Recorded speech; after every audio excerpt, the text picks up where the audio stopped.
తిరుమలకి ఎవ్వరైనా వెళ్ళొచ్చనుకుంటారు. కానీ నిజమేంటంటే, ఆ స్వామి పిలుపు లేకపోతే దర్శనం గూడా దొరకదు. నేనే ఎగ్జాంపుల్ దానికి. నా లైఫ్‌లో చాలా సార్లు వెళ్ళాలనుకున్నా. కానీ వెళ్తున్నా అన్న దగ్గర నుంచి అసలేదో ఆటంకం వచ్చి వెళ్ళలేకపోయినా. ప్రయాణం ఆగిపోయింది.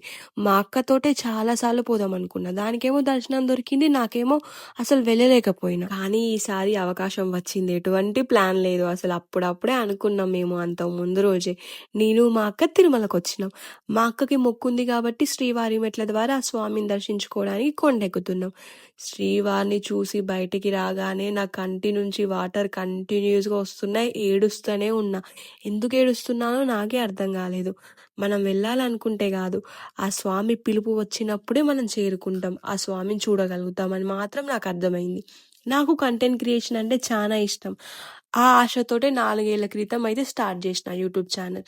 మంచిగానే రీచొచ్చింది. మంచిగా సపోర్ట్ జేషిల్లప్పుడు నాకు. కానీ ఎందుకో ఏం ఆటంకం వచ్చిందో మధ్యలోనే ఆపేసిన మళ్ళీ ఇప్పుడు స్టార్ట్ జేస్తున్నా. ఇంకా ముందు ముందు వీడియోస్‌లోనైతే చూడండి. నాకు దర్శనం ఎన్ని గంటలయింది, అసలు నాది ఏ టోకెన్ అన్నది ముందు ముందు వీడియోస్‌లో చెప్తా. ఇప్పుడైతే సబ్స్క్రైబ్ చేసుకోండి. ఉంటా మళ్ళా.